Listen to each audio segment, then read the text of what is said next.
Mari kita akan bersama-sama berdoa sebelum kita mendengarkan firman Tuhan pada hari ini. Kita tundukkan kepala.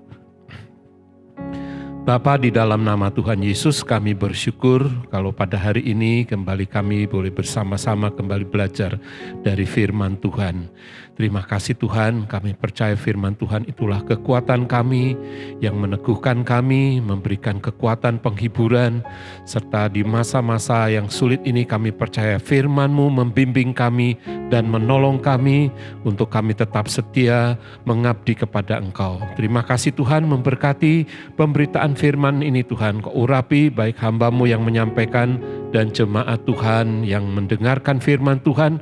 Kiranya Engkau turunkan berkat-Mu atas kami semua. Terpujilah nama-Mu Tuhan, di dalam nama Tuhan Yesus Kristus. Semua kita yang siap mendengarkan firman Tuhan sama-sama katakan amin.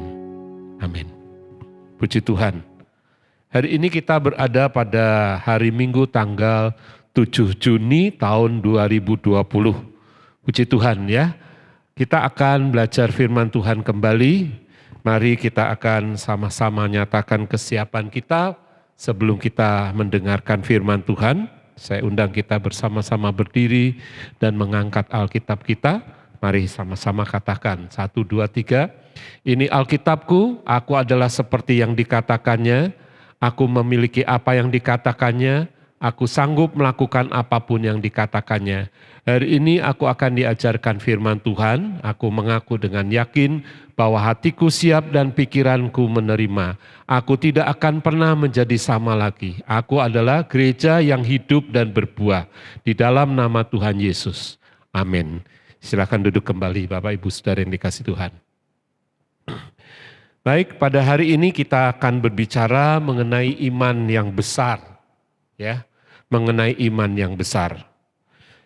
Ayat firman Tuhan terdapat di dalam Injil Matius pasal yang ke-15, ayat yang ke-28. Injil Matius pasal yang ke-15, ayat yang ke-28. Mari kita membacanya bersama-sama. Matius 15 ayat yang ke-28. 1, 2, 3, kata perempuan itu, benar Tuhan, namun anjing itu makan remah-remah yang jatuh dari meja tuannya.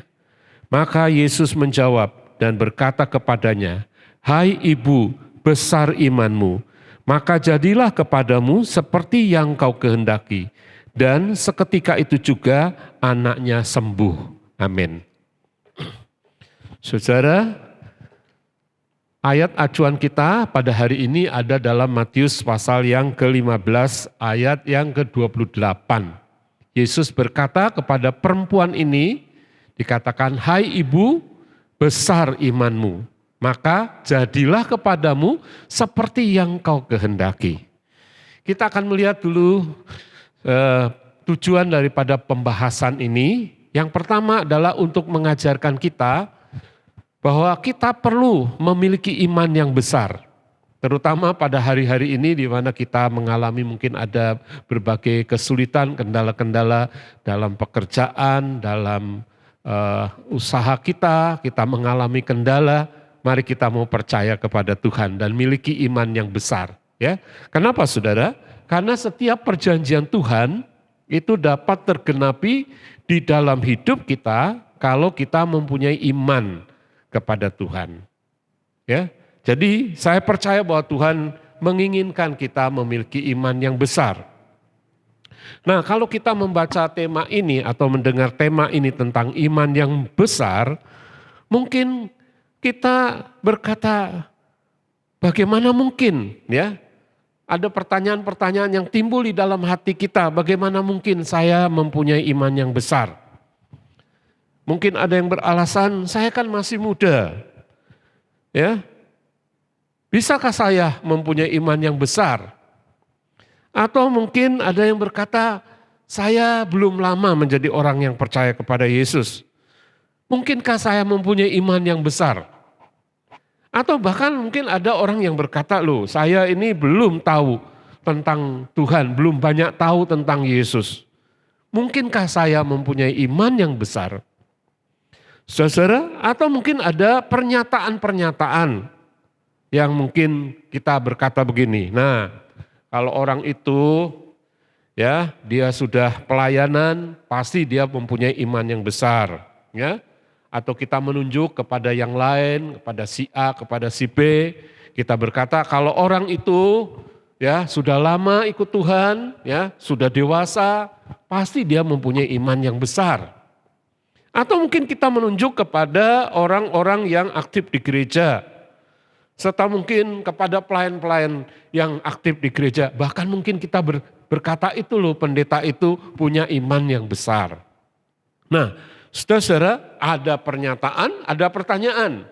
Pertanyaannya, mungkinkah saya bisa mempunyai iman yang besar? Pernyataannya, oh itu hanya untuk orang-orang tertentu.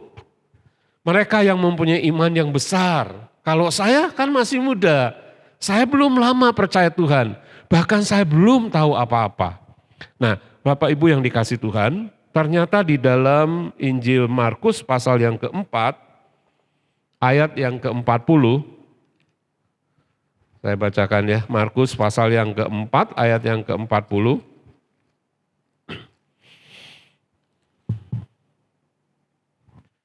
Ada firman Tuhan berkata begini, lalu ia berkata kepada mereka, ia di sini adalah Yesus, ya. Mengapa kamu begitu takut? Mengapa kamu tidak percaya? Saudara-saudara, kalau kita membaca judul perikop ini, yaitu angin ribut diredakan. Jadi ketika saudaraku mereka berada di dalam perahu, murid-murid berada di dalam perahu, kemudian mereka ditimpa oleh angin ribut dan mereka ketakutan. Setelah Yesus meredakan angin ribut itu, lalu Yesus menegur mereka. Ya, ia berkata kepada mereka, mengapa kamu begitu takut? Mengapa kamu tidak percaya? Jadi ternyata murid-murid Yesus yang sudah mengikut Yesus bertahun-tahun, ya, ternyata mereka juga secara tidak memiliki iman yang besar. Nah, kalau murid saja ditegur oleh Yesus karena mereka tidak mempunyai iman yang besar, apalagi saya, apalagi kita mungkin. Kita berkata, loh Yesus menegur murid-murid yang sudah mengikut dia dengan berkata, mengapa kamu tidak percaya? Artinya mereka mempunyai iman yang kecil atau bahkan tidak percaya. Nah, saudara, tapi sebelum kita melanjutkan pembahasan ini, mari kita akan melihat lebih dahulu sebuah video klip ya, untuk menyaksikan bagaimana kita memiliki iman yang besar.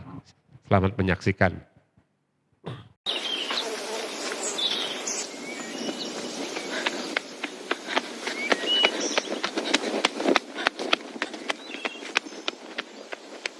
Leaving that place, Jesus withdrew to the region of Tyre and Sidon. A Canaanite woman from that vicinity came to him, crying out, Lord, Son of David, have mercy on me. My daughter is suffering terribly from demon possession. Jesus did not answer a word. So his disciples came to him and urged him. Send her away, for she keeps crying out after us. He answered, I was sent only to the lost sheep of Israel. The woman came and knelt before him. Lord, help me. She said. He replied, It is not right to take the children's bread and toss it to their dogs. Yes, Lord. She said, But even the dogs eat the crumbs that fall from the master's table. Then Jesus answered, Woman, you have great faith. Your request is granted. and her daughter was healed from that very hour.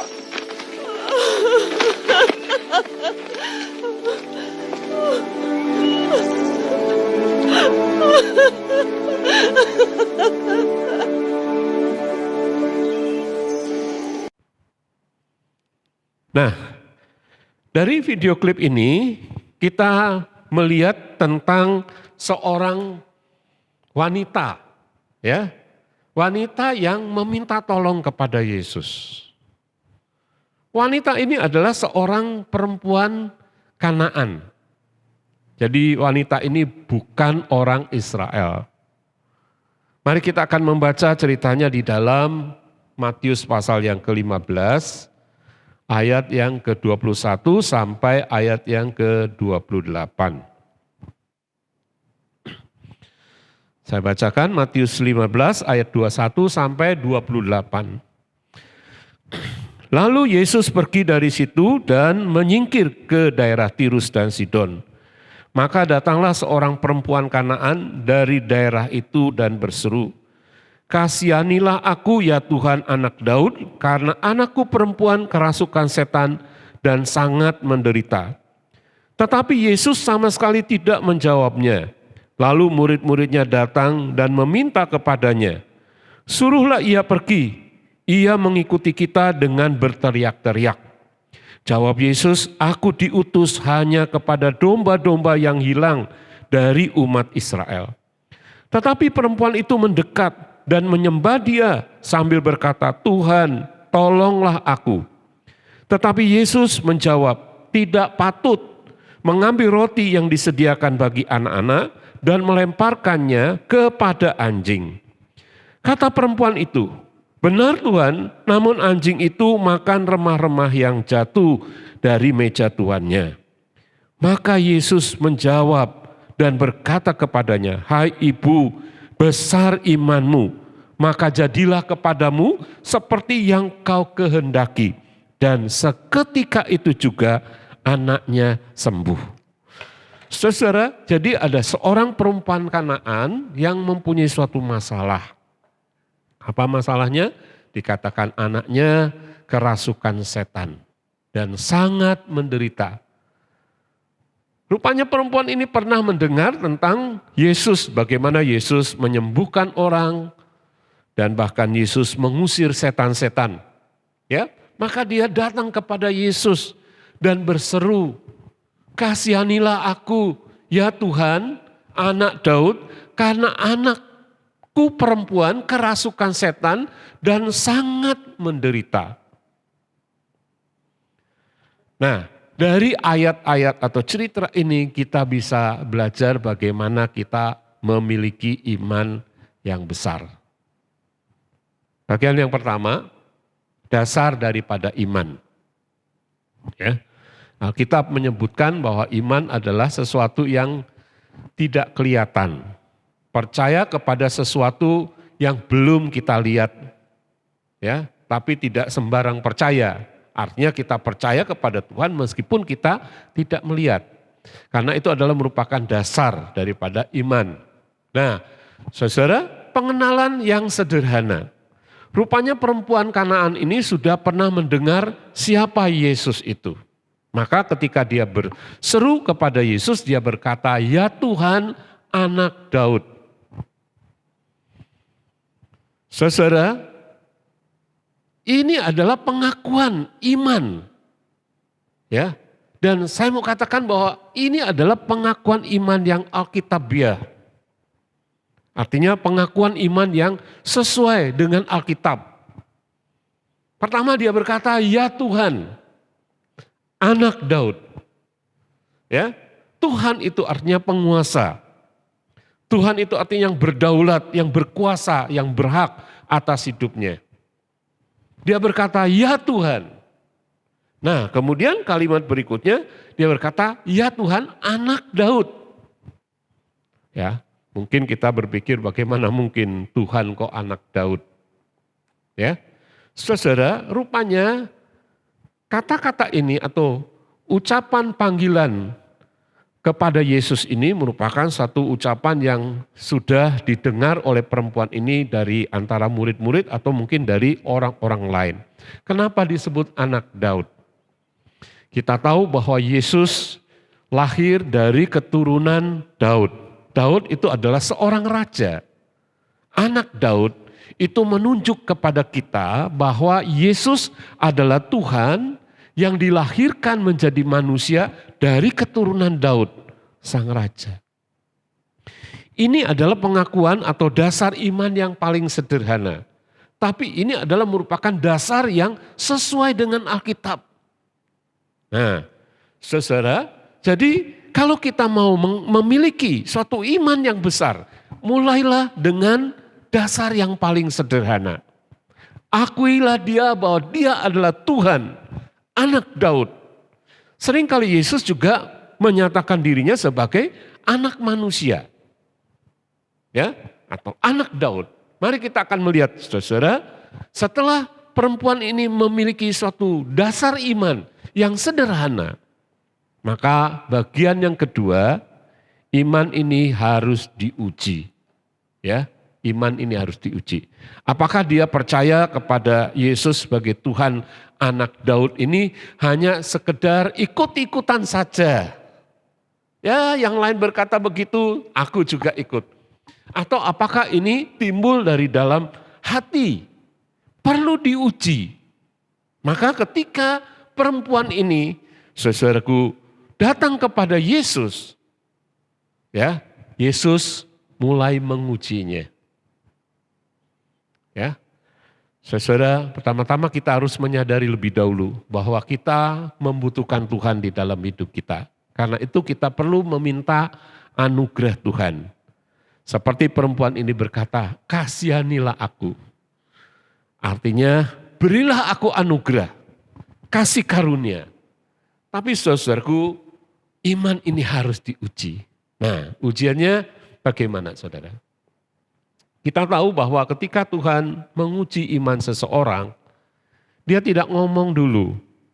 Ujian itu datangnya tiba-tiba, ujian itu tanpa kita minta, tapi itu bisa terjadi. Sama seperti misalnya kepada Ayub. Tuhan tidak bilang gini, hai Ayub, aku akan menguji kamu. Ujiannya A, B, C, D. Tidak. Ya, ketika Ayub diuji oleh Tuhan, tiba-tiba saja dalam waktu yang tidak lama semua terjadi. Ya, sampai pada akhirnya Ayub mengakui setelah dia melihat bagaimana tangan Tuhan menyertai dia dalam pencobaan, dalam ujian itu, dia baru sadar, oh rupanya Tuhan sedang menguji aku. Maka ada kata-kata dari Ayub yang berkata, seandainya Tuhan menguji aku akan timbul seperti emas. Ya, misalnya juga Abraham. Ketika Abraham diminta oleh Tuhan untuk mempersembahkan anaknya yang bernama Ishak untuk menjadi korban. Tuhan tidak berkata kepada Abraham, Abraham, aku mau menguji kamu ya. Persembahkan anakmu ini di Gunung Moria sebagai ujian kepadaku ya. Tidak. Tuhan cuma berkata, persembahkanlah anakmu. Saudara, nah terhadap perempuan ini juga Tuhan menguji. Yang pertama ujiannya apa saudara? Ketika dia berseru, kasihanilah aku Tuhan anak Daud. Karena anakku perempuan kerasukan setan dan sangat menderita. Ujian pertama apa saudaraku? Tuhan diam. Dia tidak menyaut apa-apa, dia tidak berkata apa-apa. Ya, saudaraku, permohonan dari perempuan ini adalah merupakan sebuah doa. Kalau boleh kita katakan ini adalah sebuah doa. Doa yang disampaikan kepada Tuhan. Tapi bisa saja terjadi bahwa ketika kita berdoa kepada Tuhan, Tuhan tidak menjawab apa-apa. Tuhan diem. Lalu apa yang dilakukan oleh perempuan ini? Apakah dia diam saudara? Apakah dia ketika Tuhan tidak menjawab lalu dia berhenti? Tidak. Ujian yang kedua adalah murid-murid Yesus mulai merasa terganggu dengan suara daripada perempuan ini. Karena dia sangat berteriak meminta pertolongan kepada Tuhan. Lalu murid-murid berkata kepada Yesus, Guru, sebaiknya perempuan ini kita usir saja. Ya, mengganggu. Saudara, nah jadi ujian yang kedua dia ditolak oleh murid-murid Yesus. Artinya dia tidak diperkenankan untuk datang bermohon kepada Yesus. Singkirkan saja, usir saja. Apakah perempuan ini berhenti memohon kepada Yesus? Ternyata tidak. Bahkan dikatakan dia semakin mendekat, bahkan sujud kepada Yesus, menyembah kepada Yesus. Ya, saudara. Lalu ujian yang ketiga apa? Yesus mulai berkata, tapi berkatanya adalah apa? Dia katakan, aku diutus hanya kepada domba-domba yang hilang dari umat Israel. Kamu kan bukan Israel, jadi kamu tidak berhak untuk mendapat pertolongan dari aku. Karena aku diutus hanya kepada domba-domba yang hilang di antara umat Israel. Nah, saudara-saudara, seringkali ayat ini digunakan oleh orang-orang lain untuk supaya orang Kristen itu tidak percaya kepada Yesus. Mereka berkata, tuh lihat bahwa Yesus berkata, aku hanya diutus kepada domba-domba yang hilang dari umat Israel. Jadi kamu tidak berhak ya mendapat kasih karunia dari Yesus, atau Yesus hanya untuk orang-orang Israel, bukan untuk non-Israel.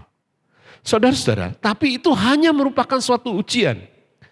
Kata-kata Yesus ini memang benar, bahwa pertama kali dia diutus, dia hadir, dia datang ke dalam dunia ini untuk orang Israel.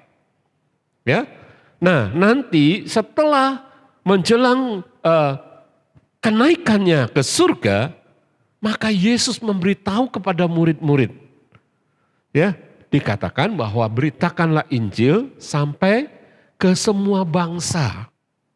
Tapi pertama kali dia hadir memang untuk orang Israel. Dan perempuan ini ternyata tidak berhenti. Saudara-saudaraku, tidak berhenti berdoa. Dia datang menyembah kepada Yesus. Tuhan, tolonglah aku. Lalu apa yang dikatakan Yesus? Kemudian ya ini merupakan ujian yang keempat. Kok banyak sekali ujiannya ya. Satu aja rasanya sudah kelenger. Saudara, ini kok 4 ujiannya? Memang kalau kita mau punya iman yang besar ya ujiannya harus banyak. Ya, semakin banyak ujiannya semakin besar iman kita. Nah, Yesus kemudian berkata, tidak patut mengambil roti yang disediakan bagi anak-anak dan melemparkannya kepada anjing. Wah, ini pernyataan yang kasar ya, yang keras. Yesus berkata, tidak layak roti untuk anak-anak dilemparkan kepada anjing. Siapakah anak-anak? Anak-anak itu adalah gambaran orang-orang Israel. Siapa yang disebut anjing itu oleh Tuhan Yesus? Ya perempuan Kanaan ini disindir sebagai anjing. Bahasa Jawanya asu. Ya, saudara-saudaraku, tapi kalau kita melihat dari bahasa aslinya, ketika Yesus menggunakan kata anjing ini, dia menggunakan kata anjing kecil atau anjing rumahan. Ya, Bapak Ibu yang suka melihara anjing tahu ya, anjing rumahan itu anjing yang seringkali berada di bawah meja tuannya, menantikan sesuatu. Nah, saudara-saudara yang dikasih Tuhan, bagaimana reaksi perempuan ini? Bagian yang ketiga kita berbicara tentang reaksi perempuan. Ada 4 loh ujiannya. Pertama apa saudara? Pertama Tuhan diem. Ya, gak ngomong apa-apa. Yang kedua, murid-murid berkata usir perempuan ini. Yang ketiga, Yesus berkata apa? Aku diutus hanya kepada domba-domba yang hilang di antara umat Israel. Yang keempat apa? Anjing. Ya, waduh. Bagaimana reaksi perempuan ini saudara? Nah, Bagian yang ketiga berbicara tentang reaksi perempuan ini. Ternyata perempuan ini bereaksinya tidak seperti yang kita pikirkan. Saudara, bisa saja perempuan ini mungkin bereaksi yang negatif. Bisa saja dia marah kepada Yesus. Dia ganti balik berkata-kata yang kasar juga kepada Yesus. Bisa saja. Ya. Saudara, atau dia bisa berkata, oh begitu ya kelakuan dari seorang nabi. Mana kasihmu? Mana kemurahanmu? Kamu mengajar tentang pengampunan, kamu mengajar tentang mengasihi musuh. Kamu mengajar bla bla bla bla. Bisa saja perempuan ini berbalik ya, menyerang Yesus dengan kata-kata. Tapi ternyata reaksi perempuan ini tidak seperti yang kita pikirkan. Reaksi perempuan ini justru dia membenarkan kata-kata Yesus. Dia mengakui perkataan Yesus bahwa dia adalah seorang yang bukan Israel. Dia mengakui bahwa dia adalah seorang yang tidak layak menerima anugerah roti hidup. Bahkan dia mengakui dirinya seperti seekor anak anjing rumahan yang menanti remah-remah jatuh dari meja tuannya. Itulah kata-kata perempuan yang terdapat di dalam ayat yang ke-28 tadi dikatakan, ayat 27, kata perempuan itu, benar Tuhan, namun anjing itu makan remah-remah yang jatuh dari meja tuannya. Benar Tuhan, benar. Apa yang kau katakan itu benar. Bahwa aku tidak layak menerima anugerah ini. Benar. Benar, aku seperti anak anjing yang ada di bawah meja tuannya. Tapi anak anjing itu menanti remah-remah yang jatuh dari meja tuannya. Nah saudara, jadi ternyata perempuan ini lulus dalam ujian ini. 4 macam ujiannya loh, banyak ya saudara. Nah Tuhan berkata, bagian yang keempat, Tuhan berkata ketika melihat perempuan ini, Tuhan berkata, imanmu besar ibu, jadilah kepadamu seperti yang kau kehendaki. Jadi ketika Tuhan melihat kerendahan hati perempuan ini, ketekunannya, ya, saudara, maka anugerah Tuhan datang kepadanya. Proses ujian dia lewati. Ini luar biasa. Maka dikatakan imanmu besar ibu. Jadilah kepadamu seperti yang kau kehendaki. Nah, Bapak Ibu Saudara yang dikasih oleh Tuhan, dari cerita ini ternyata untuk mempunyai iman yang besar, tidak harus saudara menjadi orang Kristen yang sekian tahun dulu, ya, belasan tahun atau puluhan tahun, tidak. Dalam waktu yang singkat, kita bisa mempunyai iman yang besar, seperti perempuan Kanaan ini. Nah karena itu saudara, cerita ini menunjukkan kepada kita, ya, bahwa orang-orang non-Yahudi pun bisa mendapat anugerah dari Yesus. Sebetulnya waktunya belum, ya, waktunya belum waktunya untuk anugerah itu bagi orang-orang yang non-Yahudi. Karena Yesus berkata, aku diutus kepada domba-domba yang hilang di antara orang Israel. Artinya belum waktumu. Tapi perempuan ini butuhnya sekarang. Kalau nunggu waktunya lagi berapa tahun? Ya, lama. Nah, karena itu perlu diuji imannya. Saudara yang dikasih oleh Tuhan, kita bersyukur kepada Tuhan. Jadi cerita ini menggambarkan kepada kita bagaimana Tuhan itu penuh dengan kemurahan, penuh dengan kasih yang luar biasa. Ya, berikutnya adalah bagian penerapan. Saudara, apa yang harus kita lakukan ketika kita sudah mendengar firman ini? Nah, penting kita memiliki satu iman. Tadi saya sudah sampaikan iman yang sederhana, yaitu mengakui Yesus Tuhan Anak Daud. Percaya dalam hati. Tapi Tuhan minta supaya kita juga mengucapkannya dengan mulut-mulut kita.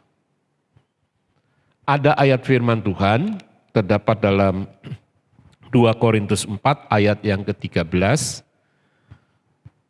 2 Korintus 4 ayat 13 saya bacakan. Namun karena kami memiliki roh iman yang sama, seperti ada tertulis, aku percaya, sebab itu aku berkata-kata. Maka kami juga percaya, dan sebab itu kami juga berkata-kata. Jadi kita tidak hanya percaya di dalam hati, tapi mulai mengucapkan dengan mulut kita. Akui Dia sebagai Tuhan di dalam hidup saudara. Tuhan yang menjadi manusia dari keturunan Raja Daud. Saudara-saudara, dalam hal apa saja kita mengakui Dia. Banyak hal. Saudara-saudara, bahkan saya boleh katakan bahwa kata-kata kita itu bisa jadi merupakan sebuah doa kepada Tuhan. Seperti yang Tuhan pernah tuliskan juga di dalam Bilangan 14:28. Mengatakan apa yang kamu katakan di hadapanku, aku akan melakukannya bagi kamu. Nah, penting juga di dalam hidup beriman, kita mulai berkata-kata. Berkata-kata yang baik, berkata-kata yang positif. Saya mengajak kepada kita semua, Bapak Ibu, saudara-saudara, ya, misalnya dalam hidup berkeluarga.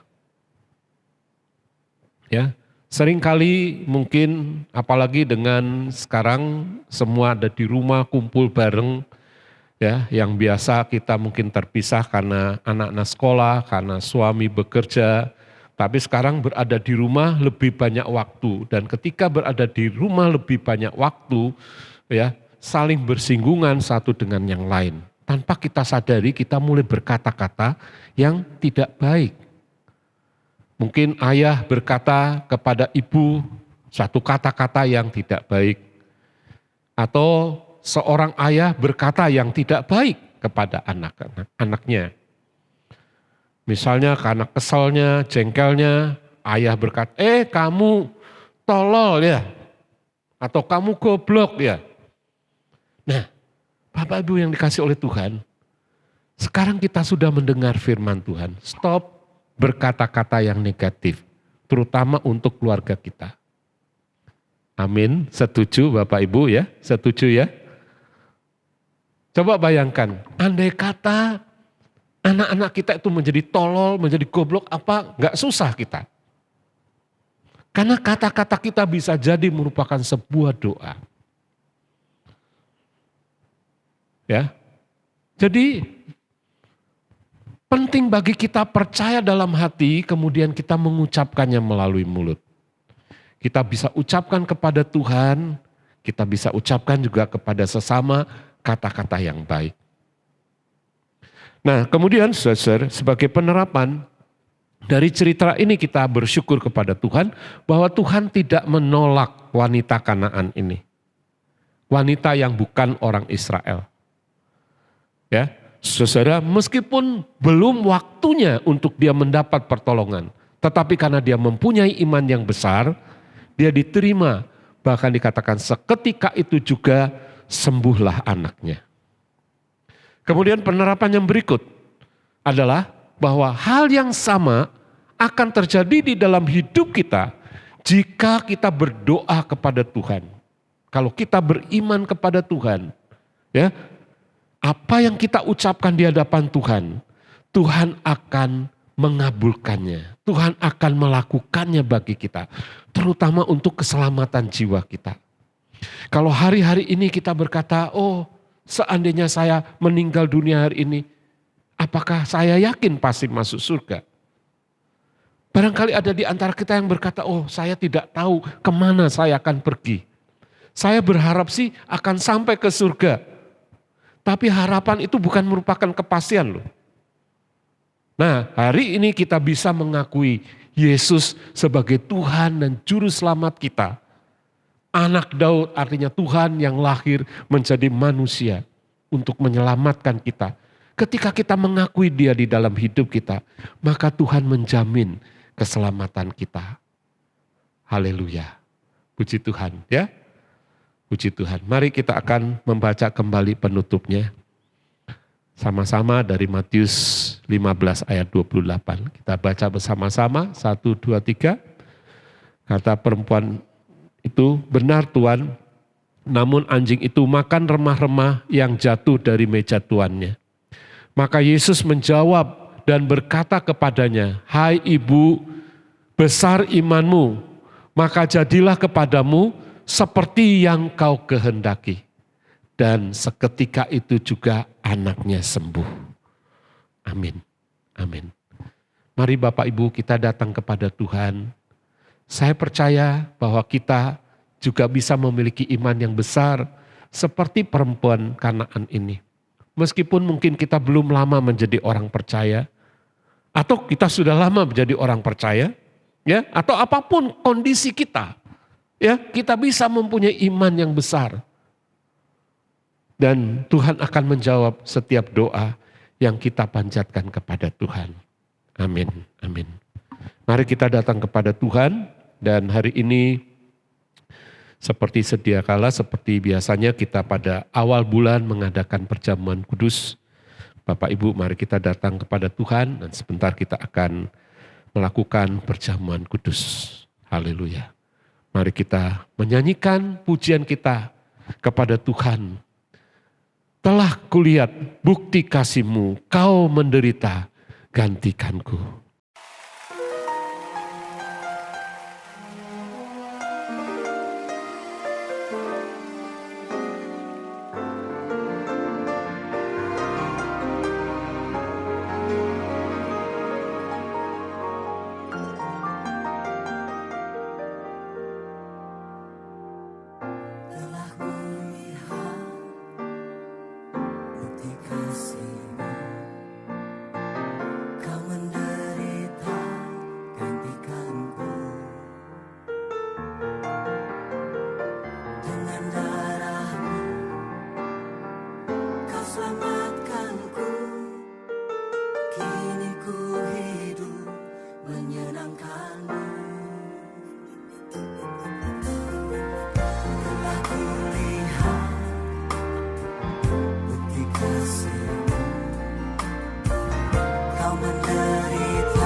Kau berikan bagiku selamatkan dan pulihkanku lebih dari segalanya.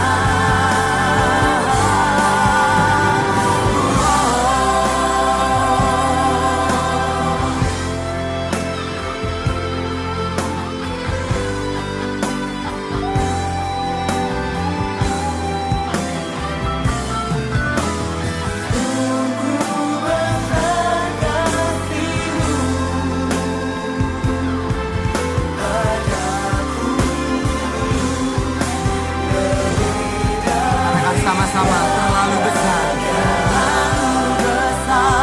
kasih-Mu, pengorbanan yang Kau berikan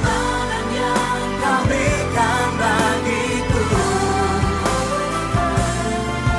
terlalu mahal. Darah-Mu Yesus tercurah untuk menebus hidupku.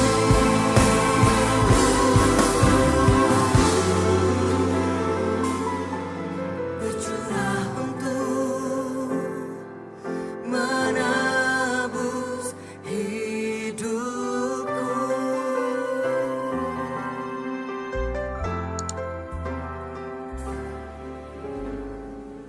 Terus kita mau bersama-sama berdiri.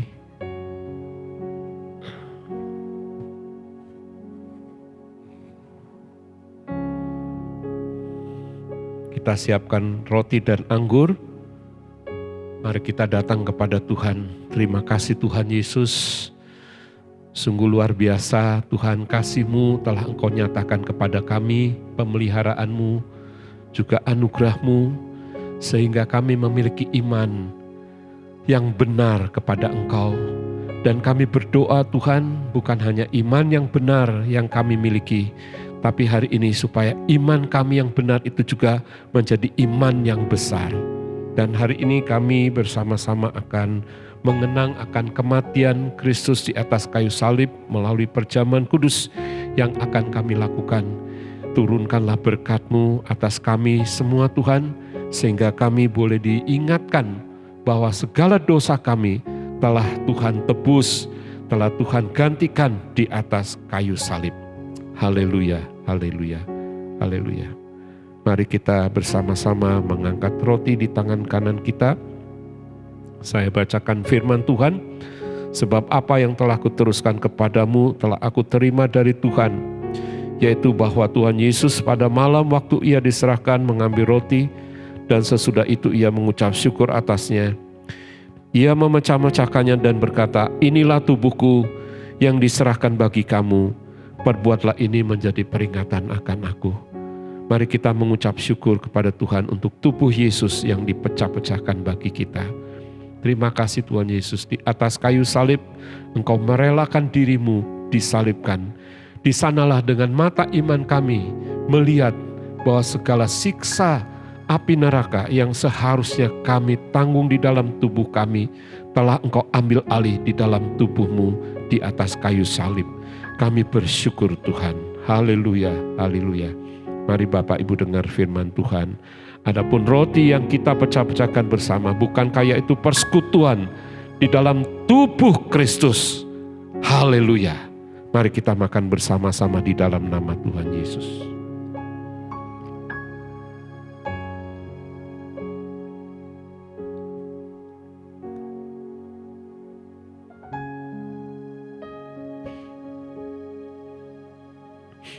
Mari kita mengangkat cawan di tangan kanan kita. Saya bacakan firman Tuhan. Demikian juga Ia mengambil cawan sesudah makan lalu berkata, cawan ini adalah perjanjian baru yang dimeteraikan oleh darahku. Perbuatlah ini setiap kali kamu meminumnya menjadi peringatan akan aku. Sebab setiap kali kamu makan roti ini dan minum cawan ini, kamu memberitakan kematian Yesus sampai Ia datang kembali. Haleluya. Mari kita mengucap syukur untuk darah Yesus. Terima kasih Tuhan Yesus. Engkau telah menebus kami bukan dengan emas perak, bukan pula dengan barang fana, tetapi Engkau telah menebus kami dengan darah-Mu, dengan nyawa-Mu, jiwa-Mu, supaya di dalam jiwa kami ada jiwa Yesus. Haleluya, dengarkan firman Tuhan. Adapun cawan berkat yang kita mohonkan berkat kepada Bapa, bukankah yaitu persekutuan di dalam darah Kristus. Haleluya, kita minum bersama di dalam nama Yesus.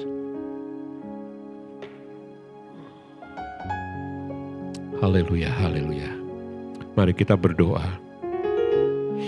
Terima kasih Tuhan buat firman-Mu dan perjamuan kudus pada hari ini.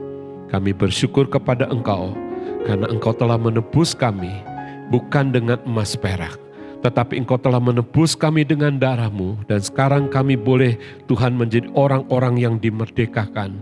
Terima kasih Tuhan untuk anugerah yang besar ini. Terima kasih Tuhan. Sekarang kami berdoa untuk setiap keluarga dimanapun jemaat Tuhan berada di rumah mereka masing-masing. Tuhan, Engkau menilik akan kesusahan mereka, Engkau menilik akan Tuhan pergumulan setiap anak-anak-Mu, baik dalam keluarga maupun di dalam usaha. Tuhan, Engkau adalah Tuhan yang mendengar setiap doa. Tuhan, timbulkan iman di dalam setiap pribadi kami masing-masing, supaya kami percaya kepada Engkau, bahwa Tuhan Engkau adalah penolong kami, penebus kami. Tuhan, Engkau tidak membiarkan kami menderita Tuhan. Karena itu mari Tuhan, kami minta Engkau ulurkan tangan-Mu. Di dalam nama Yesus Engkau jamah setiap keluarga, baik suami, istri, orang tua, bahkan sampai kepada anak-anak. Tuhan, beri kasih karunia-Mu. Tuhan juga akan menolong setiap kami yang harus keluar rumah untuk bekerja. Tuhan akan memberikan perlindungan pada setiap kami. Bahkan apa yang kami pegang, apa yang kami kerjakan, dijadikan berhasil. Berkati juga ibu-ibu rumah tangga, anak-anak kami yang harus belajar di rumah. Tuhan juga akan memberkati. Terima kasih Tuhan, terpujilah nama-Mu. Kami mengucap syukur untuk kebaikan-Mu di dalam nama Tuhan Yesus. Semua kita yang percaya dan mengasihi Tuhan berkata, amin. Amin. Haleluya. Tuhan memberkati kita semua, Bapak Ibu yang dikasihi Tuhan. Ada beberapa pengumuman yang bisa saya sampaikan pada kesempatan ini. Ya, kita masih belum menerima informasi dari pemerintah kota mengenai kapan gereja akan dibuka untuk ibadah seperti dulu, ya. Karena itu mari kita tetap sabar sambil kita tetap beribadah di rumah kita masing-masing. Jaga kesehatan kita, ya. Biarlah kita tetap sehat sesuai dengan aturan-aturan yang sudah diperintahkan oleh pemerintah kita, ya. Bapak Ibu, saya percaya Tuhan juga melindungi kita. Selain itu juga bagi Bapak Ibu yang ingin memberikan persembahan, silakan memberikan persembahan dan bisa juga ditransfer melalui account bank, dan tolong diberi berita untuk setiap persembahan yang diberikan oleh Bapak Ibu, ya. Terima kasih untuk semua persembahan Bapak Ibu yang sudah masuk di kas gereja. Juga terima kasih untuk persembahan berupa sembako yang sudah kami terima juga, yang sudah kami bagikan juga kepada jemaat-jemaat yang sangat membutuhkan, ya. Selain itu juga kita bisa ambil waktu untuk terus tekun berdoa, baik doa pribadi, doa keluarga, maupun ibadah seperti komsel. Ada yang komsel Selasa, ada yang komsel Jumat, ada yang komsel Sabtu. Mari lakukan itu seperti biasanya. Kemudian juga ada doa multiplikasi pada hari Kamis. Setiap Kamis kita ada doa multiplikasi. Bapak Ibu juga bisa mengikuti melalui online, ya. Dan kita bersyukur kepada Tuhan, dengan media online ini kita bisa tetap beribadah kepada Tuhan meskipun harus di rumah kita masing-masing. Dan juga bersyukur kepada Tuhan bahwa pemberitaan firman Tuhan melalui online ini bukan hanya sampai kepada jemaat GBT Firman Kudus, tapi juga bisa sampai kepada orang-orang lain yang mungkin mereka membutuhkan, ya, sangat membutuhkan ibadah online seperti kita hari ini, ya. Menurut yang kita terima beritanya sudah ada 4.000 yang menyaksikan ibadah online kita ini. Jadi kita bersyukur kepada Tuhan, ya rupanya ada orang-orang yang terbeban untuk menyampaikan kepada keluarga-keluarga yang lain sehingga mereka juga dapat mengikuti ibadah online ini. Dan untuk itu kita bersyukur kepada Tuhan, ya. Lalu minggu yang akan datang juga masih tetap ibadah online seperti pada hari ini, ya. Tuhan memberkati kita semua. Mari kita akan menutup di dalam doa untuk ibadah kita. Kita bersama-sama berdiri dan kita akan sama-sama berdoa kepada Tuhan. Haleluya. Kiranya Tuhan menjawab engkau pada waktu kesesakan. Kiranya nama Allah kita membentengi engkau. Kiranya dikirimnya bantuan kepadamu dari tempat kudus dan disokongnya engkau dari Sion. Kiranya diingatnya segala korban persembahanmu dan disukainya korban bakaranmu. Kiranya diberikannya kepadamu apa yang kau kehendaki dan dijadikannya berhasil apa yang kau rancangkan. Kami mau bersorak-sorai tentang kemenanganmu dan mengangkat panji-panji demi nama Allah kita. Kiranya Tuhan memenuhi segala permintaanmu. Sekarang aku tahu bahwa Tuhan memberi kemenangan kepada orang yang diurapinya dan menjawabnya dari surganya yang kudus dengan kemenangan yang gilang gemilang oleh tangan kanannya. Orang ini memegahkan kereta dan orang itu memegahkan kuda, tetapi kita bermegah dalam nama Tuhan Allah kita. Mereka rebah dan jatuh, tetapi kita bangun, berdiri, dan tetap tegak. Ya Tuhan, berikanlah kemenangan kepada kami, jawablah kiranya kami pada waktu kami berseru kepadamu. Haleluya, haleluya. Diberkatilah engkau pada waktu masuk dan diberkatilah engkau pada waktu keluar. Dan Tuhan memerintahkan berkat di dalam lumbungmu dan di dalam segala usahamu. Tuhanlah yang menetapkan kita untuk menjadi umatnya yang kudus dan Tuhan melimpahi kita dengan segala kebaikannya. Tuhan mengangkat kita menjadi kepala dan bukan ekor, dan kita akan tetap naik bukan turun. Terpujilah Tuhan kekal selama-lamanya. Mari kita mengangkat kedua tangan kita mengarahkannya kepada Tuhan. Tuhan memberkati engkau dan melindungi engkau. Tuhan menyinari engkau dengan wajahnya dan memberi engkau kasih karunia. Tuhan menghadapkan wajahnya kepadamu dan memberi engkau damai sejahtera di dalam nama Bapa, Putra, dan Roh Kudus dengan nama Tuhan Yesus Kristus. Semua kita yang percaya dan mengasihi Tuhan sama-sama katakan amin. Amin. Amin. Tuhan memberkati kita semua. Sampai jumpa pada kesempatan yang akan datang. Amin.